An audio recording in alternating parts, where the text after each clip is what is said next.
Start करते हैं, समय इतना है नहीं, ठीक है। तो सबसे पहला क्वेश्चन जो लॉन्ग का है वो है कि प्रशासनिक विधि से आप क्या समझते हैं। प्रशासनिक विधि की परिभाषा, प्रकृति, क्षेत्र और प्रमुख विशेषताओं का वर्णन कीजिए। Most most most important question है, आना ही है, ठीक है।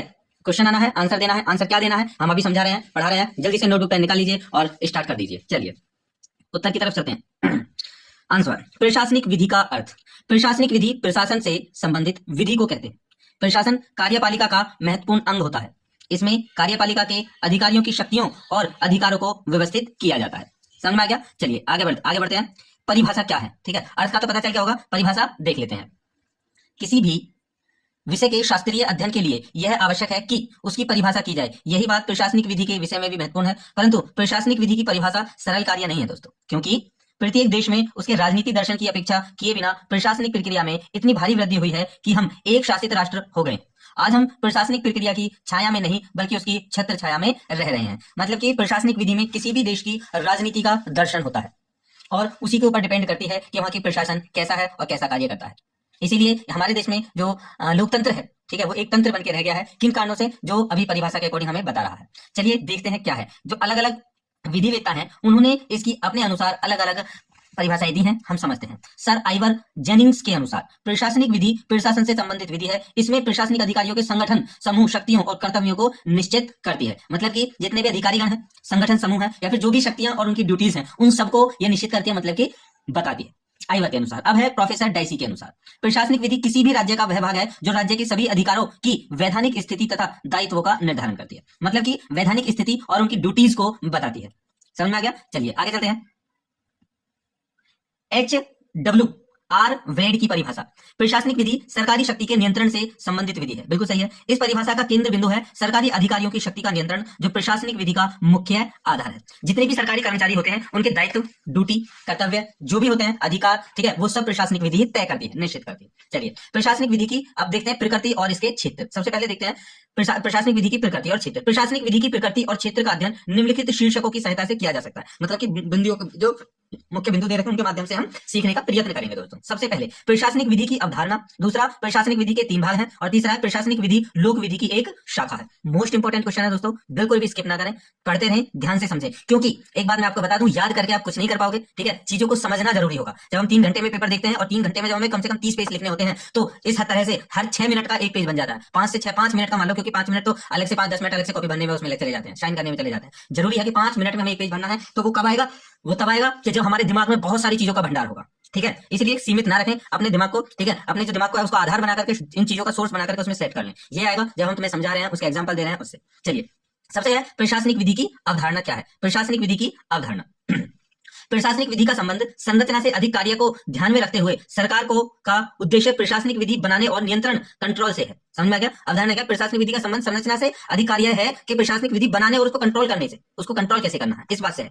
यह प्रशासन की शक्तियों का विवेचन करती है, उसके प्रयोगों के लिए प्रक्रिया को निर्धारित करती है और प्रशासनिक कार्य से पीड़ित व्यक्तियों को कानूनी उपचार समाधान कराती है, ठीक है।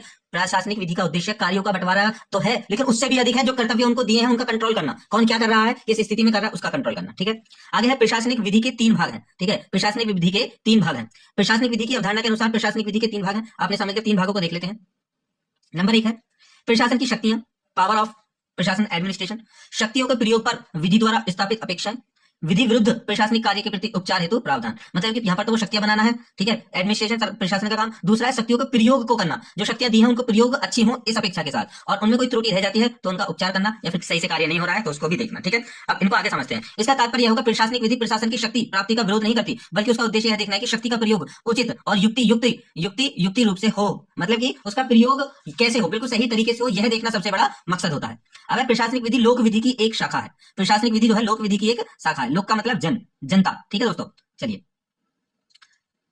प्रशासनिक विधि लोक विधि की एक शाखा है जो प्रशासनिक प्रक्रिया और उसके नियंत्रण, कंट्रोल से संबंधित है। आधुनिक युग में परिवर्तित सामाजिक और आर्थिक परिस्थितियों की तत्कालिकता और कालांचिंता टाइमलेस के कारण सरकार के कार्यपालक अंग और इसके द्वारा स्थापित अधिकरणों में नागरिकों और राज्य के बीच विवादों में अधिकारी और दायित्वों की व्याख्या करना और उनका न्याय निर्णय करना आरंभ कर दिया है, ठीक है दोस्तों। मतलब कि जो विधिक शाखा है, ठीक है, जो विधिक शाखा है, जो प्रशासनिक प्रक्रिया है, उसके अंदर जो कंट्रोल से संबंधित चीजें हैं ना, उसमें जितनी भी, ठीक है, समय, समाज और जगह, उनकी ड्यूटी सबको देखते हुए उनको क्या कर दिया है, उनका निर्णय कर दिया है। मतलब कि एक सीक्वेंस बना दिया है, ठीक है।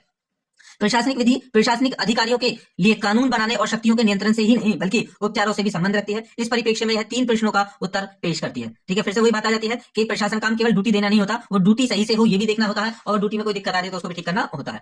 3 उत्तर यहाँ पर पेश कर रही है। नंबर 1 है, किन शक्तियों को प्रशासनिक अधिकारियों में निहित किया जा सकता है, मतलब कि किन शक्तियों को प्रशासनिक कार्य द्वारा दिया जा सकता है। दूसरा है, उन शक्तियों की सीमाएं क्या होती हैं, उन शक्तियों की कितनी सीमाएं होती है, कहां तक वो शक्तियां काम करती हैं। तीसरा है, वे रीतियां क्या हैं जिनके द्वारा प्रशासनिक अधिकारियों को उन सीमाओं के भीतर रखा जाता है, मतलब कि वो कंडीशंस क्या हैं कि जिनके अंदर उन कंडीशन मतलब कि एक लिमिटेशन होती है, उस लिमिट के अंदर ही वो अपनी ड्यूटी कर सकते हैं, वो क्या है। चलिए देखते हैं। इन प्रश्नों का उत्तर देने में प्रशासनिक विधि प्रशासनिक अधिकारियों को दी जाने वाली शक्तियों के प्रत्यायोजन डेलीगेशन, उन शक्तियों के प्रयोग से संबंधित प्रक्रिया और प्रशासनिक कार्य के न्यायिक पुनर्विलोकन का विवेचन करती है। मतलब कि जो शक्तियां उसने अधिकारियों को प्रदान की हैं, ठीक है, उनसे ही संबंधित जो प्रक्रिया है, ठीक है, उसका पुनर्विलोकन, मतलब कि जो शक्तियां उन्होंने दी है क्या वो ठीक से काम कर रही है या नहीं, इन चीजों को देखना इसमें सबसे पहली बात है। दूसरी बात, प्रशासनिक विधि के आधारभूत। 20वीं शताब्दी में प्रशासनिक विधि के विकास के मुख्य तत्व हैं। 20वीं शताब्दी में प्रशासनिक विधि के विकास के मुख्य तत्व हैं। कौन कौन से मुख्य तत्व हैं? नंबर 1, प्रशासनिक शक्ति के दुरुपयोग को रोकना। दूसरा है मतलब प्रशासनिक शक्ति के दुरुपयोग, जो शक्तियां उन्होंने दे रखी हैं उसको रोकना। सपोज दैट कि किसी से कह रखा है चलो भाई वहां पे जाकर के तुम्हें नाकाबंदी करनी है, अब वो जैसे पुलिस वालों को किसी चौराहे पर भेज दिया, ठीक है, यहाँ पर पुलिस वाले हैं, उनको बोला नाकाबंदी करनी, चेकिंग करनी है। अब यहाँ से जो चीज आ रही है, यहाँ पे जितने भी वो आ रहे हैं वाहन चल रहे हैं, सबको रोक रोक करके वो क्या करिए, चेकिंग करिए। सपोज दैट कोई यहाँ से शराब की बोतल अपनी गाड़ी में लेकर के आ रहा है, चेक कर लिया, वो वैध है, ठीक है, मतलब कि लीगली वो लेकर के आ रहा है खरीद करके, तो वो उससे क्या करेंगे, बोतल को ले लेंगे, बोतल ले दे, बहुत बोतल लेकर के जा रहा है तो तेरा ये कर देंगे वो कर देंगे, इस तरह से वो क्या करता है। अब उन्होंने जो शक्तियां उनको दी थी, उन शक्तियों का दुरुपयोग कर दिया, तो ये काम भी सरकार का होता है, ठीक है, और उनको रोकना, दुरुपयोग को रोकना, ठीक है, पहला काम। दूसरा है, नागरिकों को उनके विवादों का अधिकारियों द्वारा निष्पक्ष न्याय सुनिश्चित किया जाना, मतलब नागरिकों की अगर जो भी कोई मांग है, ठीक है, जो भी उनके अधिकार है उनको नियंत्रित करना और उनके निष्पक्ष उनकी जांच करके उनको क्या कराना, न्याय सुनिश्चित कराना। अगर किसी सरकारी उसने अधिकारी ने या सरकारी कर्मचारी ने किसी ने कुछ कर दिया है, ठीक है, तो जिसकी गलती है उसको सजा दिलवाना, भले ही सरकारी कर्मचारी के उसी को न्याय मतलब कि उसी को दंड दिलाना है जो भी वो करते हैं। तीसरा है, उनके अधिकारों और हितों को अनाधिकृत अतिक्रमण से बचाकर उनकी सुरक्षा करना। ऐसा नहीं है कि उनको दे दिया है तो जाओ भी वहां पे जाके खड़े हो जाओ, तो ऐसा कोई उनको मार के चला नहीं, उसके ऊपर भी देखना है। जैसे सपोज के पुलिस वालों को भेज दिया, जाओ वहां पे उस पुलिस उसके डाकू के पीछे जाओ या फिर उसको पकड़ो या फिर कुछ भी करो, तो उनकी सुरक्षा करना भी है, ठीक है। चौथा है, जो भी अधिकारों लोक शक्ति का प्रयोग करते हैं उनका प्रयोग करना। लोक शक्ति का प्रयोग जनहित के विरुद्ध न होने देना, मतलब कि जितने भी, देखो सरकार किसके लिए काम करती है, सरकार कौन बनाता है, सरकार बनाता है जन मतलब कि लोग बनाते हैं, और लोग जो सरकार जिस भी कर्मचारी को नियुक्त करेगी वो लोगों की सेवा करने के लिए चुनेगी, तो कार्य यही है कि वो लोगों की सेवा भी करें, मतलब कि उसके विरुद्ध ना हो। कोई कार्य है, अगर काम जो भी ड्यूटी दी गई है वो समाज के लिए दी गई है, लोगों के लिए दी गई है, तो लोगों के विरुद्ध ना करे, ये इंपॉर्टेंट है, ठीक है। अब प्रशासनिक विधि के क्षेत्र में निम्नलिखित 5 बातों का अध्ययन किया जा सकता है। प्रशासन की शक्तियां क्या है, नंबर 1। दूसरा, प्रशासनिक शक्तियों की सीमाएं क्या है। तीसरा, प्रशासनिक प्राधिकारियों द्वारा पालन की जाने वाली प्रक्रियाएं क्या है। चौथा, प्रशासनिक कार्य से पीड़ित व्यक्ति को उपलब्ध उपचार क्या है। चौथा है, वे रीतियां क्या है जिनसे प्रशासन को उन सीमाओं के भीतर रखा जा सकता है। ये इसी में आते हैं, चलते हैं आगे। अब इनको बारी बारी से हम समझते हैं। प्रशासनिक विधि की प्रमुख विशेषताएं। नंबर 1, भारत की प्रशासनिक विधि भारतीय संविधान द्वारा उत्पन्न होती है और उसी के अनुसार कार्य संपन्न होते हैं, मतलब कि जो प्रशासनिक विधि है वो संविधान के अकॉर्डिंग ही चलती है और उसी पर जाकर के वहीं उसकी लिमिट खत्म हो जाती है, जब तक जहां पर संविधान की होती है। दूसरा, प्रशासनिक विधि लोक विधि है, मतलब प्रशासन विधि लोक जन के लिए, लोक विधि मतलब लोगों के लिए है, लोगों के हित में काम करने के लिए। तीसरा है, प्रशासनिक विधि प्रशासन से पीड़ित नागरिकों को उपचार कराना, मतलब ऐसे वो सभी लोग जिनको जो सरकार ने या प्रशासन ने लोगों को कर्मचारी बना करके भेजा, उनके साथ में कुछ जाति होती है, तो उनको न्याय दिलाना भी, ठीक है, जो पीड़ित है उनको न्याय दिलाना भी प्रशासन का ही कार्य होता है। इट मींस कि अगर किसी पुलिस वाले ने, ठीक है, तुम्हारे साथ में कुछ कर दिया है, गलत कर दिया है, तो दूसरा पुलिस वाले का हक बनता है कि या फिर दूसरे प्रशासन कर्मचारियों का हक बनता है कि पुलिस वाले के खिलाफ एक्शन लेकर के तुम्हें न्याय दिलाएं, ठीक है दोस्तों। चलिए, चौथा है, इस विधि में प्रशासन को विधायिका और न्यायपालिका की सीमित मात्रा में शक्तियां प्रदान की जाती है, मतलब विधायिका और न्यायपालिका को सीमित शक्तियां प्रदान की जाती हैं, ठीक है दोस्तों। चलिए, पांचवा है, न्यायालय कुछ सिद्धांतों को निर्मित करके प्रशासन पर नियंत्रण करने का अधिकार प्रदान करती है। अब प्रशासन पर भी कौन अधिकार, किसका अधिकार है, ठीक है, कौन कंट्रोल करता है प्रशासन को, प्रशासन को करता है न्यायालय, ठीक है, न्यायालय। अब है नेक्स्ट छठा, इस विधि का मुख्य उद्देश्य संविधान की प्रकृति के अनुसार लोक कल्याणकारी राज्य की स्थापना करना है। समझ गए दोस्तों, मतलब कि संविधान को सर्वोपरि मान करके उसी की प्रकृति के अनुसार जो संविधान कहता है उसमें जो लिखा है उसी के अकॉर्डिंग लोक कल्याणकारी, मतलब कि लोगों के कल्याण करना है, लोगों की भलाई के लिए ही इसकी स्थापना करना है, ठीक है। अब आ जाते हैं निष्कर्ष पर। निष्कर्ष, उपयुक्त वर्णन के आधार पर हम यह कह सकते हैं कि प्रत्येक समाज में शक्ति और न्याय के बीच विरोध होता है, बिल्कुल होता है। अभी जो शक्ति है जरूर थोड़ी ना लोग उसकी बात माने या फिर कौन सी बात माने कौन सी नहीं, बहुत विरोध होते रहते हैं। प्रशासनिक विधि इस विरोध को दूर करने के लिए कोशिश करती रहती है तथा शक्ति और न्याय में समानता लाने का प्रयास करती रहती है। और प्रशासनिक विधि का कार्य एवं उद्देश्य प्रशासनिक प्राधिकारियों को प्रभावी नियंत्रण में रखना है, नौकरशाही तानाशाही में न बदल जाए, इस बात का भी ध्यान रखना है, ठीक है दोस्तों। समझ में आ गया। प्रशासन जो कार्य करता है वो केवल लोक जन के लिए करता है, मतलब लोगों के लिए करता है, उसको कंट्रोल करता है कौन, न्याय। और न्यायालय किसके अकॉर्डिंग निर्णय लेता है, संविधान के अकॉर्डिंग। तो कह सकते हैं कि संविधान ही सर्वोपरि है, ठीक है। आप भी ध्यान रखें इन सब बातों का और पढ़ते रहें, ठीक है दोस्तों, और पढ़ते रहें। तो अब आगे प्रशासनिक और संवैधानिक विधि में अंतर क्या है ये देख लेते हैं। आगे का भी क्वेश्चन है नेक्स्ट, कि प्रशासनिक और संवैधानिक विधि में क्या अंतर है। तो हम देखते हैं प्रशासनिक और संवैधानिक विधि में अंतर। प्रशासनिक विधि और संवैधानिक विधि के संबंधों में दो विचारधाराएं दी गई हैं।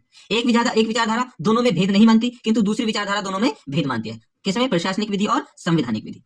कीथ का मत है, कीथ एक विधि देता है, उसका मत है कि संवैधानिक और प्रशासनिक विधि में कोई भेद नहीं है। उनका कहना है प्रशासनिक विधि और संवैधानिक विधि पूरे ढंग से भेद करना असंभव है और ऐसा करने के लिए जितने प्रयत्न किए गए सब कठिन है। समझ में आ गया? इनका कहने का मतलब है कि संवैधानिक विधि और प्रशासनिक विधि दोनों एक है। ठीक है दोस्तों, चलिए आगे देखते हैं। आचार्य बेड के अनुसार इनका कहना है कि सरकारी शक्ति के प्रयोग से संबंधित है, यह सरकारी शक्ति के प्रयोग से संबंधित है, इसलिए प्रशासनिक विधि संवैधानिक विधि का भाग है। अच्छा, इन्होंने इसको उसका भाग बताया है। संवैधानिक विधि का अन्य कोई क्षेत्र नहीं है जिसमें ऐसा सक्रिय शक्ति संघर्ष प्रकट हो, मतलब उसके अलावा और ऐसा कुछ नहीं है जिससे इसका मत मिलता हो, केवल ये दोनों ही है और वो एक दूसरे के भाग न होकर के जो संवैधानिक विधि है उसका भाग है। ठीक है, क्या? प्रशासनिक विधि। और मैं भी इसी बात को मानता हूं दोस्तों। ठीक है, आप क्या मानते हैं? ठीक है, वो आप कमेंट करके बता सकते हैं। ठीक है, मैं तो मानता हूं कि सबसे ऊपर संवैधानिक विधि है और उसके अकॉर्डिंग काम करने वाली ही जो प्रशासनिक विधि है वो उसका एक अंग है। ठीक है, आचार्य बेड की मुझे परिभाषा बहुत अच्छी लगी। चलिए, संवैधानिक और प्रशासनिक विधि में कोई आधारभूत अंतर नहीं है, फिर भी कुछ विद्वान दोनों विधियों में अंतर मानते हैं। चलिए, जो अंतर मानते हैं उनको देखते हैं। मैकलेन के मतलब के मत के अनुसार संवैधानिक विधि संरचना और विधिक व्यापक नियमों से जो कृत्य और विनियमित करते हैं संबंध रखती है। कृत्य के ब्यौरे की प्रशासनिक विधि के लिए छोड़ दिया जाता है, परंतु रॉबसन की घोषणा है कि संवैधानिक विधि व्यक्तियों के अधिकारों पर जोर देती है जबकि प्रशासनिक विधि के लोकहितों पर। ठीक है, दो चीजें इसमें कही हैं। ठीक है, संविधान विधि में कभी भी कोई कृत्य नहीं होता, प्रशासनिक विधि में कृत्य हो सकता है। दूसरी मतलब कि संवैधानिक विधि में कमी नहीं होती है कभी भी, अगर लेकिन जो प्रशासनिक विधि उसमें कमी हो सकती है। दूसरी बात ये कह रहा है कि संवैधानिक विधि जो व्यक्ति के अधिकारों को निर्मित करती है और जो प्रशासनिक विधि है वो उनके लोक हितों पर ध्यान देती है। ठीक है, बात समझ में आ गई होगी दोनों। ठीक है दोस्तों, तो ये दोनों अंतर बताए हैं यहाँ पर। चलिए, तो हमारे क्वेश्चन हम यहीं पर समाप्त करते हैं। अगर अच्छा लगा हो तो वीडियो को लाइक कर दे, सब्सक्राइब कर दे हमारे चैनल को, तो पहली बार आए हैं। ठीक है, और इसको शेयर करना बिल्कुल ना भूलें।